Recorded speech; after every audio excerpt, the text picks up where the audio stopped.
कदाचित् अट्टमानो भगवान् ऋषभो ब्रह्मावर्त गतो ब्रह्मर्षि निशा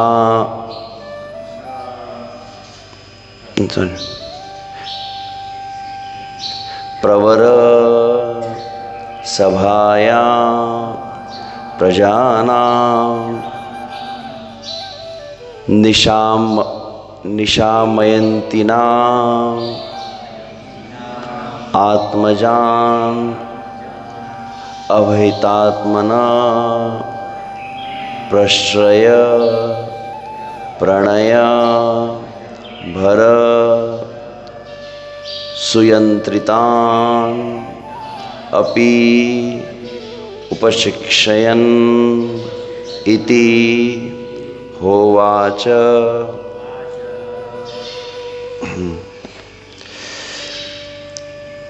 स कदाचित् अट्टमानो भगवान् ऋषभो ब्रह्मावर्तगतो ब्रह्मर्षि प्रवर सभायां प्रजानां निशामयन्तीनां आत्मजान अवहितात्मन प्रश्रय प्रणयभर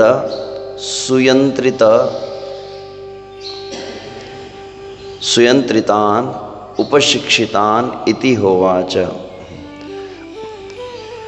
सह ही कदाचित् once आत्मना while on tour Bhagavan, the Supreme Personality of Godhead, Rishabha, Lord Rishabha, Brahmavartagataha, when he reached the place known as Brahmavarta, identified by some as Burma and by others as a place near Kanpur, Uttar Pradesh. Brahmarshi Pravara Sabhayam, in a meeting of first class Brahmanas, Prajanam, while the citizens, Nishammayantinam, were hearing Atmajan, his sons, Avahita Atmana, attentive, Prashraya, of good behavior, Pranaya, of devotion, Bhara, by an abundance, Suyantritan, well controlled, Api, although, Upashikshayan, teaching, Iti, thus, her, certainly, Vacha, said. Translation and purport by His Divine Grace A.C. Bhaktivedanta Swami Srila Prabhupada. Srila Prabhupada ki jai. Translation. Once while touring the world, Lord Rishabhadeva, the Supreme Lord, reached a place known as Brahmavarta. There was a great conference of learned Brahmanas at that place, and all the king's sons attentively heard the instructions of the Brahmanas there. At that assembly, within the hearing of the citizens, Rishabhadeva instructed his sons, although they were already very well behaved, devoted, and qualified. He instructed them so that in the future they could rule the world very perfectly. Thus he spoke as follows. Purport. The instructions of Lord Rishabhadeva to his sons are very valuable if one wants to live peacefully within the world. which is full of miseries. In the next chapter, Lord Rishabhdev gives his sons these valuable instructions. Thus end the Bhaktivedanta purport of the 5th canto, 4th chapter of the Srimad Bhagavatam, entitled The Characteristics of Rishabhdev, the Supreme Personality of Godhead.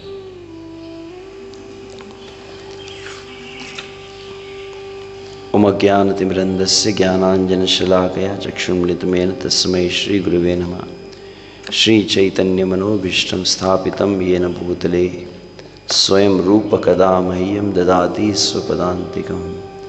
Vandeham Shri Guru Shri Yudhapadakamalam Shri Gurun Vaishnavanscha Shri Rupam Sagrajatam Sahagan Raghunathan Vitam Tam Sajivam Sadvaitam Savadutam Parijan Sahitam Krishna Chaitanya Devam Shri Radha Krishna Padan Sahagan Lalita Shri Vishakhan Vitanscha Namah Om Vishnupadaya Krishna Prishthaya Bhutale Srimate Bhakti Vedanta Swami Niti Namine Namaste Saraswati Deve Gauravani Pacharine Nirvishesh Shunyavadi Paschatya Desha Tarine Vancha Kalpatarubhishya Kripa Sindhubheva Patitanam Pavnebhyo Vaishnavebhyo Namo Namah. Jai Shri Krishna Chaitanya Prabhu Nityananda Shri Advaita Gadadhar Srivasadi Gaur Bhakta Vrinda. Hare Krishna Krishna Krishna Hare Hare Hare Ram Ram Ram Hare Hare Krishna Hare Krishna Hare Krishna Hare Krishna.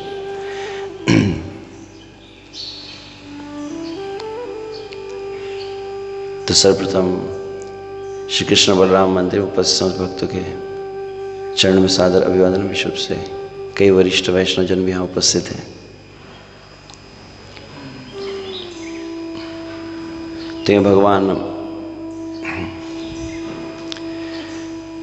Rishabhdev का प्रसंग श्रीमद् भागवत के 5वें स्कंद में हम श्रवण कर रहे हैं। और अब अगला जो श्लोक जो प्रारंभ होगा लगभग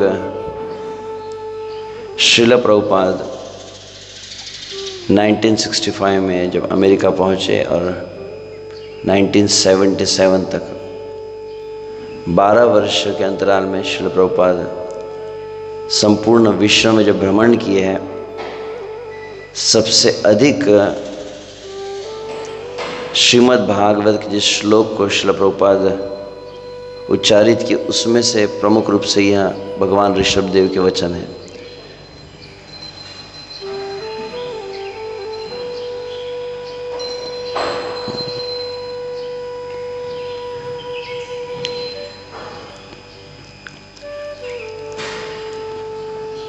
श्री कृष्ण बलराम भगवान की जय।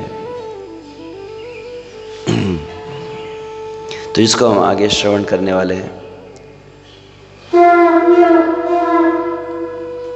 तो उसके पूर्व यहाँ पर श्री सुखदेव गोस्वामी वर्णन कर रहे हैं। स कदाचित अट्टमानो भगवान ऋषभो ब्रह्मावर्तगतो।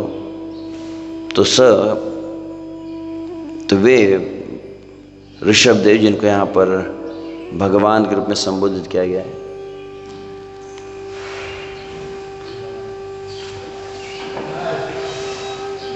की जय। श्री प्रभुपाद की जय। तो भगवान ऋषभदेव जब पृथ्वी में विचरण करते अंततः ब्रह्मावर्त कहा गया है। तो श्रील प्रभुपाद जी अपनी टीका में से बर्मा कहे हैं, जिसको एक समय में जब परम पूज्य श्री लोकनाथ स्वामी महाराज सुन रहे थे तो कहते ब्रह्म देश कहा जाता है उसको। ब्रह्मावर्त यहाँ पर शब्द है। तो आगे चल के बर्मा बन गया। अभी तो वर्तमान में से म्यांमार कहते हैं उसको। तो वहाँ पर जब वे पहुँचे थे और जहाँ पर समस्त ब्रह्म ऋषियों की, ब्राह्मणों की, ऋषियों की सभा थी, और उसमें सबसे प्रमुख रूप से भगवान ऋषभदेव के पुत्र थे, 100 पुत्र, जिनको उन्होंने उपदेश दिया। तो पहली बात था कि भगवान उपदेश दे रहे हैं, परंतु भगवान जिनको उपदेश दे रहे हैं वक्ता की जितना महत्व है उससे अधिक वैसे महत्व श्रोता का भी होता है। किस तरह से प्रवरश चातको हंस शूक मीनादय सता अवरो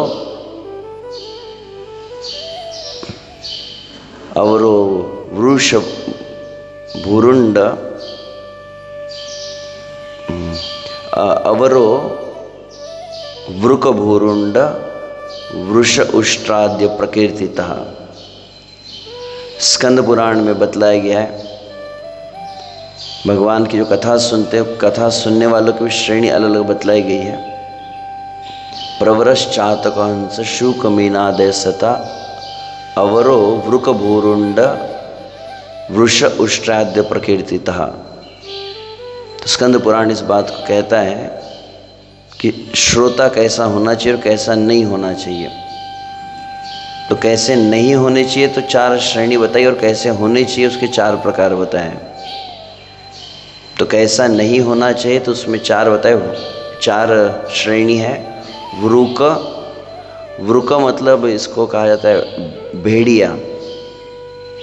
पता नहीं मॉरिशस में कभी देखा नहीं होगा, भारत में रहते हैं भेड़िया होते हैं, जो वोल्फ कहते हैं इंग्लिश में। और भेड़िए की विशेषता क्या होती है? भेड़िया से कई बार वनों में जंगलों में रहता है, और रात्रि के समय में जब सभी सो जाते हैं, संपूर्ण वातावरण में शांति बनी रहती है, तो अचानक बहुत जोर जोर से चिल्लाता है वो, और इतना चिल्लाता है कि दूसरों की फिर नींद भी खराब हो जाए। तो प्रथम श्रेणी का श्रोता कहते वृक मतलब जब भगवान की कथा चले, भगवान की लीलाओं का वर्णन जब चल रहा है, उस समय कुछ ऐसा वो ध्वनि कर दे कि दूसरों को डिस्टर्ब कर देता है। या आजकल के प्रेजेंट सिनेरियो में कहा जाए तो भगवान की कथा चल रही, बीच में अगर मोबाइल की घंटियाँ बजने लग जाए तो इसको क्या कहा जाता है? हमारे भक्त कहते हैं वृक श्रोता होता है ये, वोल्फ। दूसरा बताया गया है भुरुंड। भुरुंड का अर्थ विश्व से बर्फीले प्रदेश में, हिमालय आदि में एक पंछी रहते, पक्षी होते हैं जिनको भुरुंड कहा जाता है। भुरुंड की विशेषता है कि जब भी कुछ उपदेश दिया जाता है तो वो क्या करता है? दूसरों कहेंगे देखो बहुत सुंदर उपदेश है, तुमको ये सब करना चाहिए, जो बता रहे हैं ये सब करो तुम। तो सभी को कहता है कि जो जो बता रहे हो सब करो, परंतु खुद कुछ भी ग्रहण नहीं करता है। जिसको हिंदी में कहा जाता है पर उपदेश कुशल बहु तेरे। अन्य को बतलाने में बहुत वो उत्साह दिखाता है, हाँ तुम भी सुनो, बैठ के अच्छे सुनो, ध्यान से सुनो, और खुद ध्यान से वो कुछ ग्रहण नहीं करता है, उसको भुरुंड कहा गया है। तीसरी श्रेणी होती है वृक भुरुंड वृष कहा गया है। वृष कहा जाता है बैल को। बैल की विशेषता होती है कि बैल में विवेक का अभाव होता है, उसके सामने कुछ भी डाल दिया जाए कुछ भी खाते रहता है वो। तो वैसे ही कौन सी कृष्ण कथा है, कौन सी ग्राम्य कथा है, कभी कभी क्या हो जाता है, कभी कभी सत्संग में भी असत्संग हो सकता है, कभी संसारी वार्ता हो सकती है। श्रील भक्तिविनोद ठाकुर लगभग 8 प्रकार के प्रजल्पों का वर्णन किए हैं उपदेशामृत में। परदोष कीर्तनम आदि कई रहते उसमें। तो अन्यों की निंदा करना, संसारी विषयों पर वार्ता करना, तो इन सब में, और भगवान श्री कृष्ण की कथा चल रही, इसमें अंतर क्या है, इस पर वो ज़्यादा ध्यान नहीं रहता है। जब कथा में बैठे तो कथा भी सुन लेते हैं, फिर अचानक कोई निंदा आदि कर रहा है तो उसको भी सुन रहे हैं तो इसको सब मतलब खिचड़ी बन जाती है उनके ऊपर दिमाग में। तो इसको कहा जाता है बैल जैसा होता है, बस सब, हाँ ये भी ठीक है वो भी ठीक, सब ठीक है, सब ठीक नहीं रहता है। कुछ ग्रहण करने वाला है और कुछ ग्रहण न करने वाला भी होता है। तो ये तीसरा हुआ। और चौथी श्रेणी वृक भुरुंड वृष और उष्ट्र कहा गया है। उष्ट्र कहा जाता है ऊंट को। और श्रील प्रभुपाद के शब्द में प्रभुपाद जी कहते हैं ऊंट की क्या विशेषता है कि ऊंट जो है वो स्वादिष्ट फल कभी नहीं खाता है। ऊंट को कहा जाए कि आप बहुत बढ़िया बिरयानी खाइए तो बिरयानी नहीं खाएंगे। ऊंट क्या ग्रहण करता है? बोले ऊंट जो है रेगिस्तान में रहता है और वहाँ पर कटीली सूखी झाड़ियाँ होती है तो उसकी टहनियों को खाने लगता है, और जब खाता है तो उसके एकदम बहुत ऐसे नुकीले जो कांटे होते हैं वो उसके जबड़े में से धंसने लगते हैं और उसकी अपने मुख से खून निकलता है। तो खून जब उसकी जीभ को लगने लगता है तो उसको लगता है कि कांटों का टेस्ट है और उसी को अच्छा स्वाद मानता है। जो कथा को छोड़कर संसार की व्यथा सुनना ही अच्छा जिसको पसंद आता है, कथा सुनते हुए उठकर चला जाता है। फिर संसार की व्यथा जब वार्ता होती रहती है, ग्राम्य कथा आदि, तो उसमें अधिक रुचि दिखलाता है। तो उसको कहा गया है अवर श्रोता। अवर श्रोता मतलब निगेटिव। ये चार जो प्रकार हैं, हम भगवान की कथा कितनी सुनते हैं वह जितना आवश्यक, उससे यह आवश्यक है कि संसार की वार्ता को न सुना जाए। भगवान श्री चैतन्य महाप्रभु जो श्री रघुनाथ दास गोस्वामी को श्री वृंदावन जाने का उपदेश दिए, तो वृंदावन की भजन पद्धति का उन्होंने शिक्षा दी है, कैसे निरंतर भगवान श्री कृष्ण का मन में चिंतन किया जा सकता है।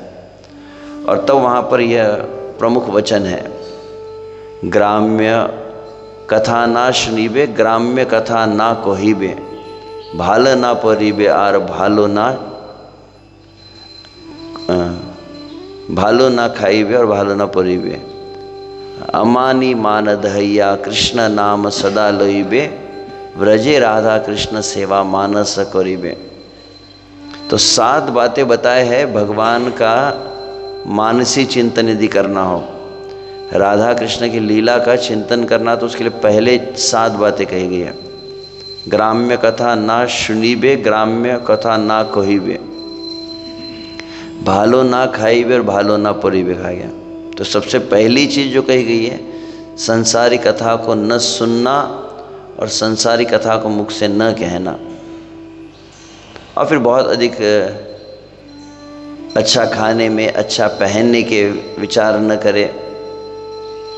और अमानी मानद हैया कृष्ण नाम सदा लई। तो पहले 4 होने के पश्चात फिर 3 कहे गए हैं, अपने स्वयं के सम्मान की किंचित मात्र भी इच्छा नहीं है, और दूसरों को हमेशा पूर्णतः से आदर देना। तो ये जब 6 बातें आपके जीवन में हो जाएंगी तो फिर 6वां क्या होता है? बोले कृष्ण नाम सदा लोइबे। तो आपके जीवन में अखंडित भगवान श्री कृष्ण का नाम चलता है। और ये जब 7 पूर्ण होता है तो भक्त बताते हैं व्रजे राधा कृष्ण सेवा मानस करिबे, तो भगवान की मानसी सेवा प्राप्त होती है। तो यह 4 गलत बताए, तो 4 श्रेष्ठ श्रेणी कौन सी है?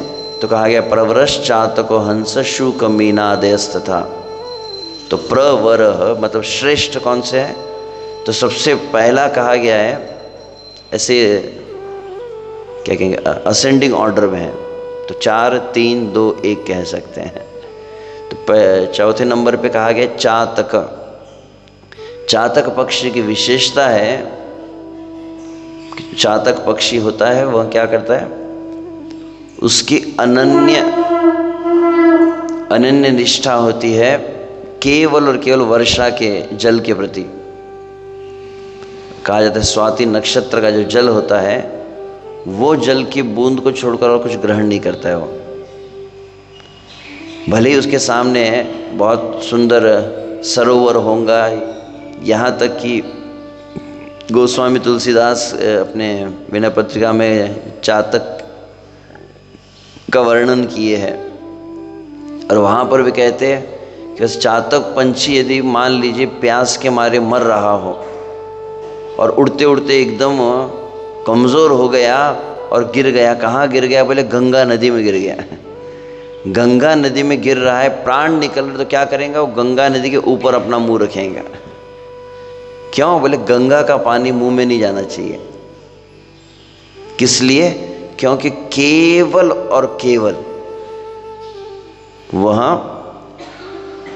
वर्षा के ही बूंद को ग्रहण करता है।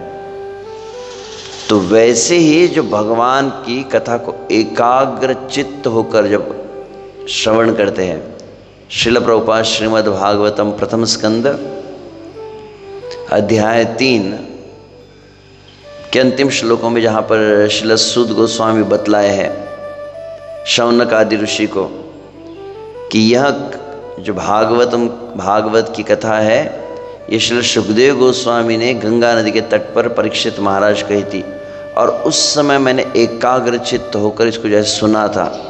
सोहम श्रावयिष्यामि यथा श्रुतम यथा मति। तो सूत गोस्वामी कहते जैसा मैंने सुना एज इट इज, और जैसा मैंने समझ लिया यथा श्रुतम यथा मति कहा गया है। जैसा सुना और जैसा मैं अनुभव किया, जैसा समझा, वैसा मैं आपको सुनाऊंगा। और उस श्लोक के बहुत सुंदर श्रील प्रभुपाद ने तात्पर्य दिया है कि किस तरह से व्यक्ति को क्या होना चाहिए। तो कहा प्रभुपाद इंग्लिश में थे, one must develop a wrapped attention for hearing Krishna कथा। यहाँ पर भी आज एक शब्द आया, अवैतात्मनः कहा गया। एकदम ध्यान पूर्वक सुनने के लिए बैठ गए थे, जैसे हमारे मॉरिशस के भक्त हैं। तो ऋषभ भगवान के 100 पुत्र जो एकाग्र चित्त हो गए।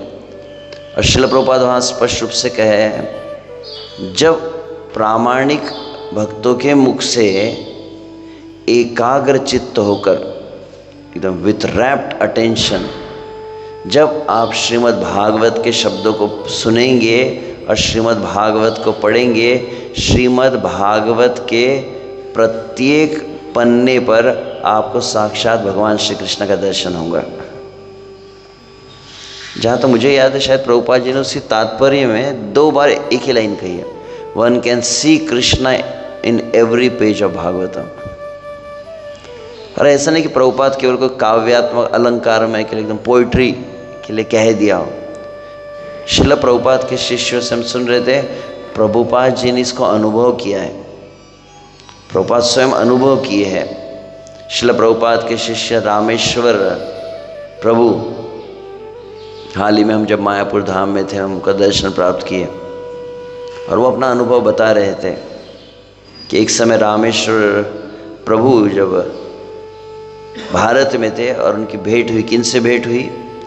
बोले श्रील प्रभुपाद जी ने इस्कॉन की स्थापना करने के पूर्व श्रील प्रभुपाद जी वृंदावन में थे, और वृंदावन के पहले श्रील प्रभुपाद जी झांसी में थे।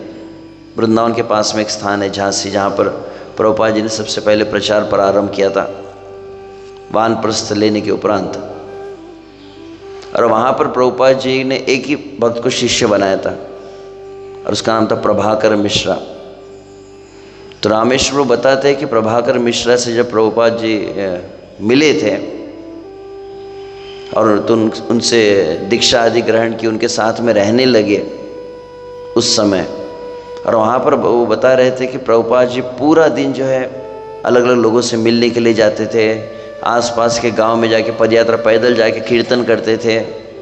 जहाँ जहाँ अवसर मिलता था प्रभुपाद जी व्याख्यान करते रहते थे, गीता पर भागवत पर बोलते थे। और प्रतिदिन शाम को आकर अपने हाथों से अपना भोजन बनाते थे, और फिर अर्धरात्रि को उठकर प्रभुपाद जी भागवत का अनुवाद करते रहते थे। और वहाँ पर उन्होंने प्रत्यक्ष अपना अनुभव बतलाया कि प्रभुपाद जी कब सोते थे कब उठते थे हमको पता ही नहीं था। लगभग आधी रात को कभी 1 बजे कभी 2 बजे से उठ जाते थे प्रभुपाद जी, और संपूर्ण रात्रि बैठकर भागवत का अनुवाद करते थे।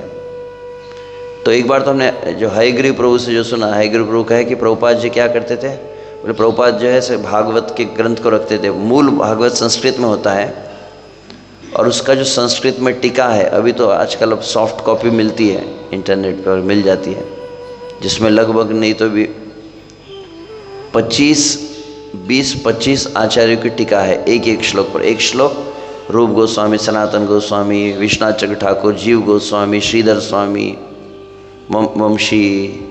वंशीधर, वीर राघव आचार्य, ऐसे कई आचार्यों की टीका है, और वो भी पूरी प्योर संस्कृत, नो ट्रांसलेशन। तो कह सकते एक श्लोक के ऊपर लगभग 5-10 पन्ने रहते थे।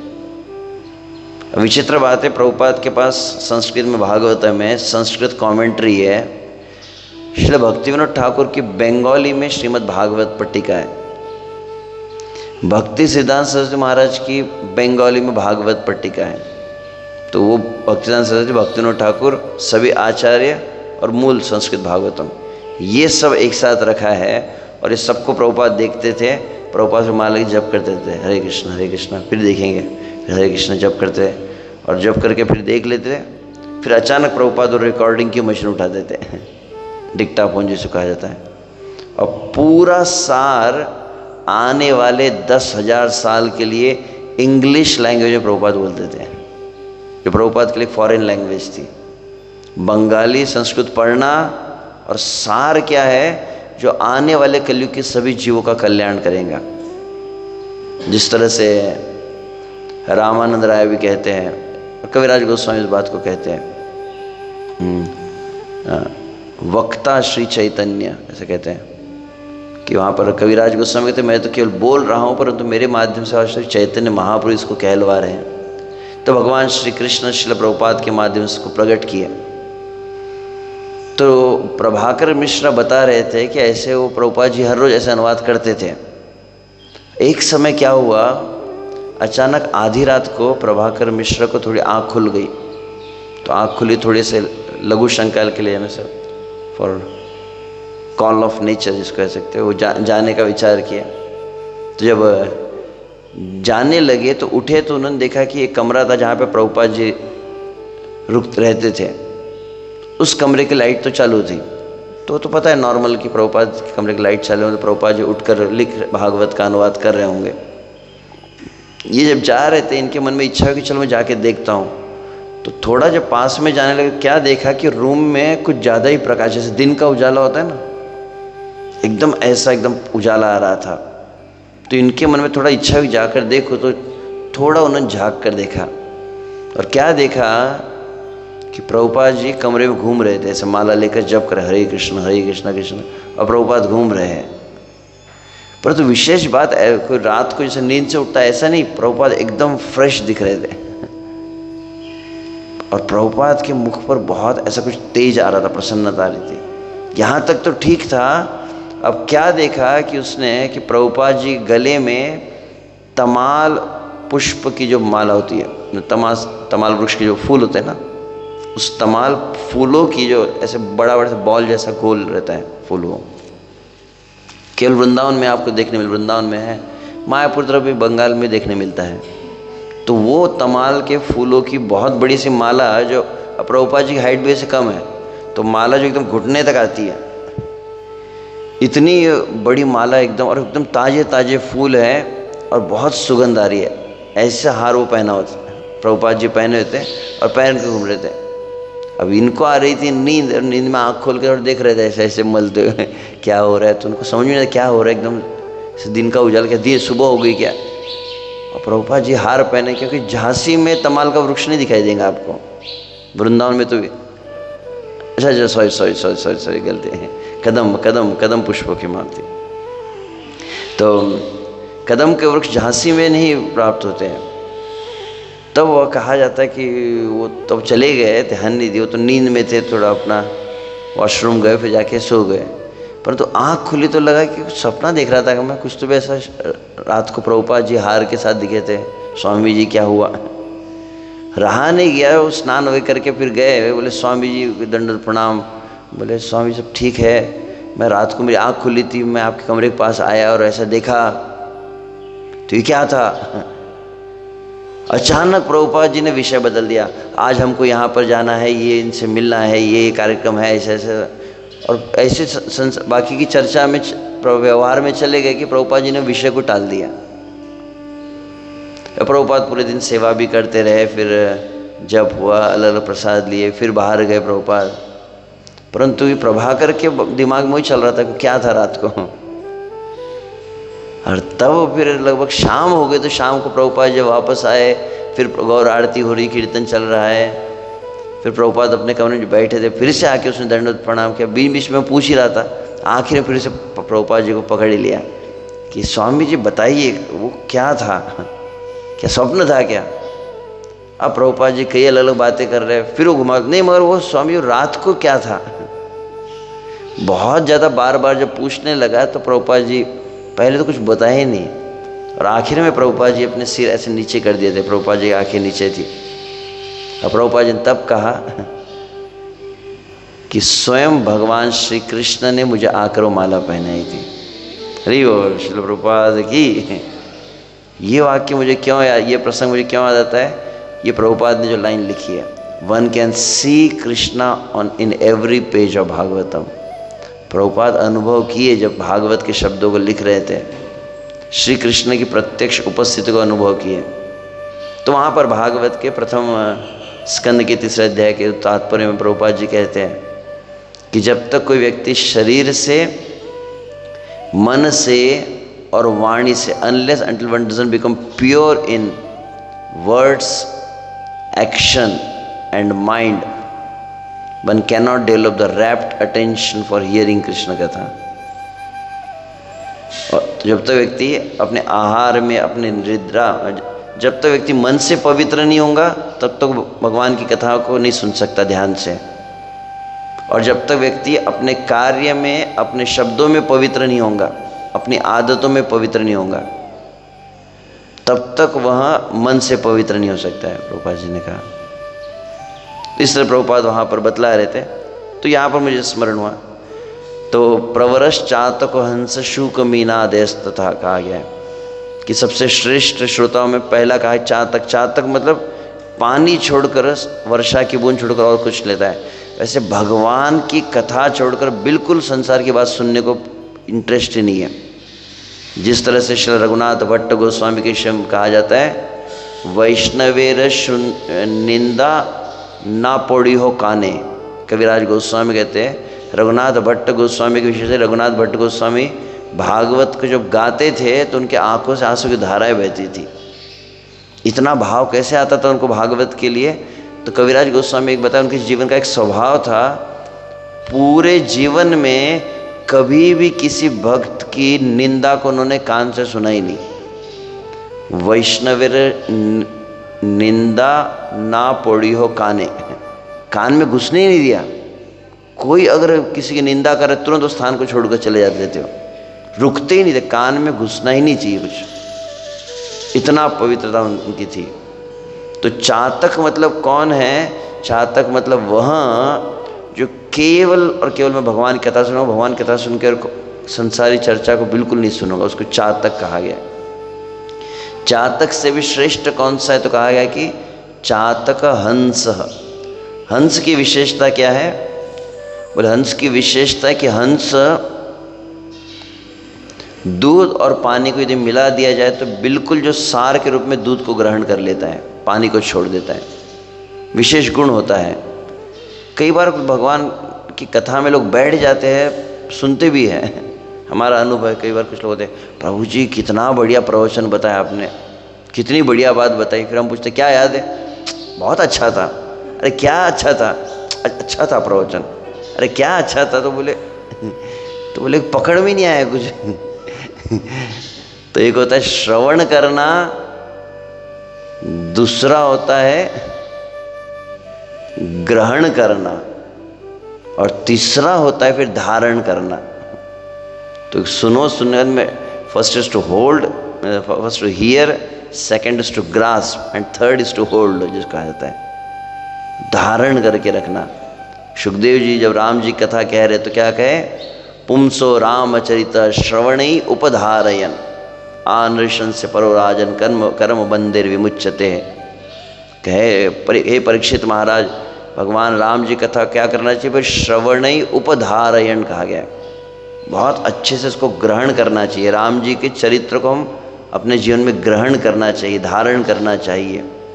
भगवान कथा को सुनना चाहिए, राम जी के चरित्र को धारण करना चाहिए। तो हंस की विशेषता क्या होती है कि वो बिल्कुल कथा में मेन पॉइंट क्या था? मुझे याद है एक बार हमारे श्रीमान सार्वभौम प्रभु जी आए थे। सार्वभौम प्रभु जी बहुत पहले जब कथाएं बोलते थे ना, कथाओं में बहुत चुटकुले सुनाते थे, पता है, हंसाते बहुत थे। अभी अभी पिछले 10 सालों में मैंने देखा कि प्रभु जी कथाएं बहुत गंभीर हो गई। अब प्रभु जी बहुत ऐसी हंसी मजाक नहीं करते, तो मैं प्रभु जी के पास चला गया। प्रभु जी, मुझे आपके पहले के प्रवचन अच्छे लगते थे, आप बढ़िया कुछ कहानियाँ सुनाते थे, कुछ चुटकुले भी हो जाते थे, जोक्स होते थे। आजकल नहीं बोलते हैं। बोले कलयुग के लोग जड़ बुद्धि है। बोले क्या है इसका मतलब? बोले कलयुग के लोगों को अगर भगवान की कथा में जोक्स सुनाएंगे ना, तो लोग जोक्स को याद रखते, कथा को भूल जाते हैं। मेन बात क्या बोलनी थी वो नहीं पता रहती, वो कहानी याद रहती। अरे प्रभु जी ने क्या चुटकुला बताया था, हा हा हा हा। अच्छा वो कथा, वो चुटकुले के पीछे का क्या शिक्षा थी, शिक्षा याद नहीं रहती। तो ऐसे जड़ बुद्धि लोग होते हैं।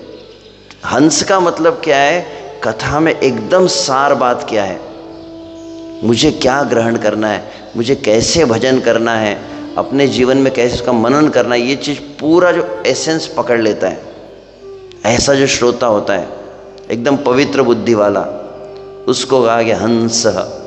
प्रवर चातक हंस, और इससे भी श्रेष्ठ कौन सा है तो कहा शुक। शुक मतलब तोता होता है। और तोते की विशेषता क्या होती है, यहाँ पर कौन सा फल लगता है, हमने कहा कि वो आम थे। आम थे, पिछले बार मैं जब आया था दिसंबर में, आम पूरे रास्ते पर आम ही आम गिरे हुए थे। बोले यहाँ के पंछी उसको खा लेते और गिर जाते। तोते की विशेषता, तोता जब आम को चखता है तो बोले वो आम बहुत मीठा हो जाता है। पता नहीं, मैंने सुना है, कभी किसी चक्कर नहीं देखा। तो वैसे कुछ भक्त होते हैं जो कथा में बैठेंगे तो कथा और मीठी हो जाती है। जिस तरह से शौनक आदि ऋषि परीक्षित महाराज से सुद गोस्वामी से कथा सुन रहे थे, वे स्वयं बड़े बड़े ब्रह्मर्षि आदि थे, परंतु वे कहते हैं स्वादु स्वादु पदे पदे, कहा जाता है कि और कहिए और कहिए, हम आपसे और सुनना चाहते हैं, हमारा मन नहीं भर रहा है। परीक्षित महाराज को सुखदेव जी ने कहा 4 दिन हो गए तुमने अन्न भी नहीं लिया, जल भी नहीं लिया, थोड़ी कथा को रोक देते, महाप्रसाद का टाइम हो रहा है। तो क्या कहते हैं, नहीं नहीं नहीं नहीं, आप कथा को मतलब त्यक्तोदम अपिबादते, शुण्माम त्यक्तोदम अपिबादते। कहते कि हे सुखदेव गोस्वामी, ये भूख और प्यास जो है अति दुस्सहन, अति दुस्सह कहा गया है, जिसको सहन करना बहुत कठिन है। आज जो एकादशी, तो एकादशी दिन ज़्यादा प्रसाद की बात नहीं करनी चाहिए। परंतु बोले सब कुछ ठीक है, भजन एक तरह, बोले भोजन का टाइम आता है तो बोले प्रभु जी कोई प्रवचन कोई भक्ति ध्यान में नहीं रहती है। तो बोले अन्न के सामने सब व्यक्ति झुक जाते हैं।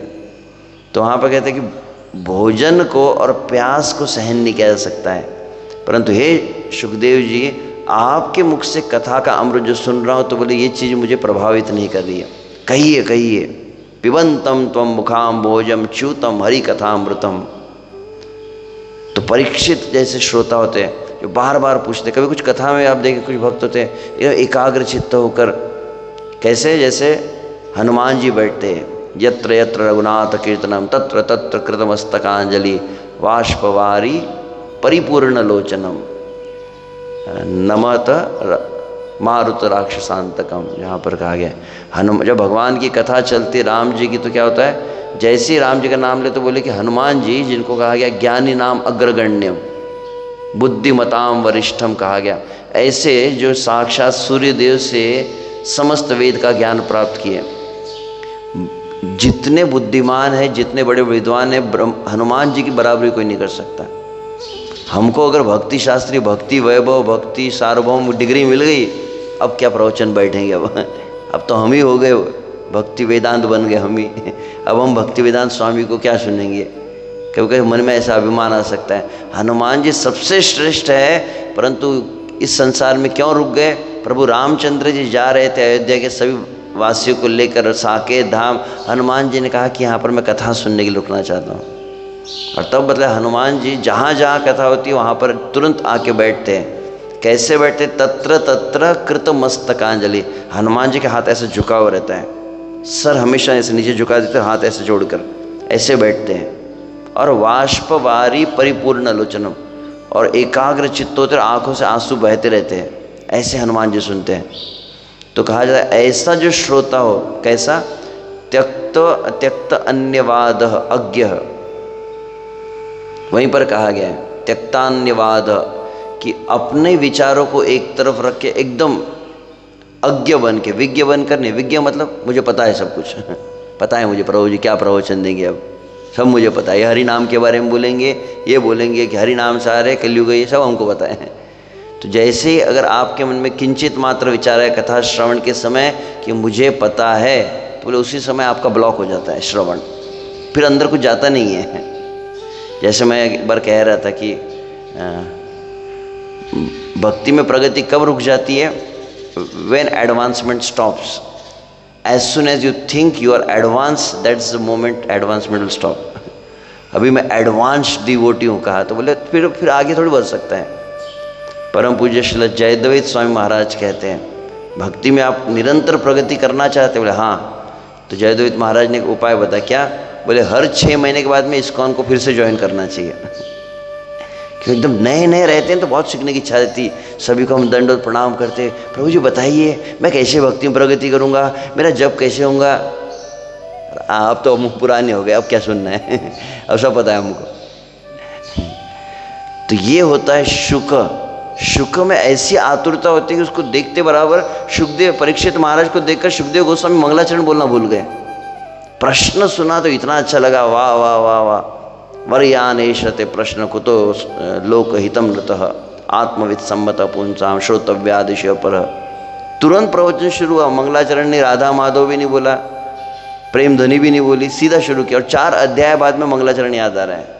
क्यों? बोले प्रश्न अच्छा लग गया था। तो इसको कहते शुक। तो चातक, हंस, शुक और चौथा मीन। मीन की विशेषता क्या है? कल हम बहुत मछलियों का दर्शन कर रहे थे समुद्र में तैरने गए थे हम, परम पूज्य सुंदर चैतन्य महाराज के साथ में। तो एकदम अंदर गए थे, पानी के अंदर जाते हैं ना, तो देख रहे एकदम आंखों के सामने तो मछलियाँ कैसे चल रही थी। तो मछलियों का जीवन क्या है? तो बोले जल, और जल से बाहर निकाल दे तो बोले उस समय वो खत्म, मर जाएंगी। वैसे ही 4 कुमारों के विषय में कहा जाता है सदा वैकुंठ निलया हरे कीर्तन तत्परा लीला अमृत रसोन्मत्ता कथा मात्रैक जीविन। कैसे 4 कुमार है? वे कभी बूढ़े नहीं होते, उनको कोई बीमारी स्पर्श नहीं कर सकती, कोई रोग नहीं, कोई जरा अवस्था नहीं। उसका कारण क्या है? तो पद्म पुराण कहता है सदा वैकुंठ निलया हरेर कीर्तन तत्परा। भगवान वैकुंठवासी जो भगवान हैं उनके कीर्तन में हमेशा तत्पर रहते, एवर रेडी, हमेशा भगवान के नाम को उच्चारण करते रहते। 3 गुण बताए, हरे कीर्तन तत्पर कहा गया। दूसरा शब्द है लीला अमृत रसोन्मत्त। ऐसे मॉरिशस में देखे होंगे ना, शराबी होते ना, कि हमसे आजकल लोग बहुत ड्रिंक करते हैं। अभी हमने नया सुना कि कुछ यहाँ पे बोले ड्रग्स की प्रोजेक्ट गोली आती है, तो गोली लेने से क्या है कि आपका स्मेल भी नहीं आता है और नशा भी हो जाता है ऐसी विचित्र बात कुछ पता चली होगी। तो जो भी नशा तो नशा है। तो नशे में व्यक्ति जब रहता है, आपने देखा है कैसे एकदम वो सुबह है कि शाम है उसको पता नहीं चलता है, उसको विवेक नहीं रहता है, कुछ भी बोलने लगता है, कुछ भी खाने लगता है वो पागलों की तरह। तो वैसे लीला अमृत के रस में नशे में डूबे रहते 4 कुमार। तो पहला शब्द था हरे कीर्तन तत्पर, दूसरा था लीला अमृत रसोन्मत्त, और तीसरा शब्द 4 कुमारों के लिए कहा गया है कथा मात्रैक जीविनः।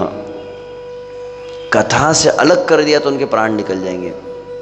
कथा से ही जिनका जीवन चलता है, ऐसे 4 कुमार। तो यहाँ पर हो गया, ठीक है। तो यहाँ पर जो हम यह जो 100 पुत्र है भगवान ऋषभ, इसमें भरत महाराज है, 9 योगेंद्र है। साधारण नहीं है, भगवान बोलने वाले वो तो बात है ही, परंतु सुनने वाले भी साधारण नहीं है। इसलिए यहाँ पर कहा गया है निशामयंती नाम आत्मजान अवैतात्मन प्रश्रय प्रणय भर सुयंत्रितान। तो 3-4 जो शब्द उनके लिए कहे थे उसमें तो मैं एक शब्द पर ही कहा केवल, यहाँ पर लिखा गया था अवैतात्मन कि वेरी अटेंटिव इन हियरिंग का गुण था। और फिर प्रणय भर, प्रणय मतलब प्रेम से भरे हुए थे। ऐसा नहीं कि प्रवचन सुनने के बाद प्रेम मिलेगा, पहले भक्ति थी इनमें। भगवान ऋषभदेव के पुत्रों में, तो प्रणय भरा और प्रश्रय, प्रश्रय मतलब सभी अच्छे गुणों का आश्रय जिन्होंने लिया हुआ था, सभी अच्छे सद्गुण उनके जीवन में थे। तो ऐसे भगवान ऋषभदेव पुत्र, ऐसे मुझे विषय दूसरा कहना था, मैं और रखा सामने कुछ और विषय तक, इसी को कह दिया। तो देखते कल हम सुनेंगे कि ऐसा जब पुत्र होता है या ऐसा शिष्य होता है जो सर्वगुण संपन्न, तो पिता और गुरु भी उसको देखकर प्रसन्न हो जाते, उत्सुक हो जाते उसको उपदेश देने के लिए, उपशिक्षितान। तो ऐसे ही बहुत ही विशेष गुणों से संपन्न कोई शिष्य, उसी में एक है परम पूज्य श्री गोपाल कृष्ण गोस्वामी महाराज की। तो कल ही कहेंगे, अभी तो मैं मेन विषय वही कहना था मुझे। तो कल हम इस विषय पर ठीक 1 वर्ष पूर्व श्रील प्रभुपाद जी के कृपा पात्र प्रिय शिष्य जो है परम पूज्य श्री गोपाल कृष्ण गोस्वामी, जिनका संपूर्ण जीवन, अभी काफ़ी चर्चा चल रही है उनके संपूर्ण, मुझे याद है पिछले वर्ष जब मैं वहाँ पर था, ठीक वहाँ सामने बैठे, मेरे सामने महाराज जी को समाधि दी जा रही थी। और पहली बार प्रभुपाद जी कई शिष्यों को, सन्यासी को एक साथ देखा, और सभी बहुत विलाप कर रहे थे और स्मरण कर रहे थे सभी इस बात को कि the real Srila Prabhupada man, एक शब्द कई भक्तों ने प्रयोग किया कि सही में प्रभुपाद के कोई आदर्श शिष्यों में अगर कहा जाए, कोई आइडियल अगर रखना हो तो कौन है, तो बोले श्रील गोपाल कृष्ण गोस्वामी महाराज। तो कल उनके विषय में हम कल संपूर्ण दिन पूरी दुनिया में, जगत में ये प्रथम तिरुभाव तिथि उत्सव मनाया जा रहा है और उनकी गुण महिमा को श्रवण किया जाएगा। तो कल भी हम कई भक्तों से उस कथा पर श्रवण करेंगे। हरे कृष्ण कृष्ण कृष्ण हरे हरे, हरे राम राम। श्रवण थोड़ा मिसकम्युनिकेशन था, तो मुझे टाइमिंग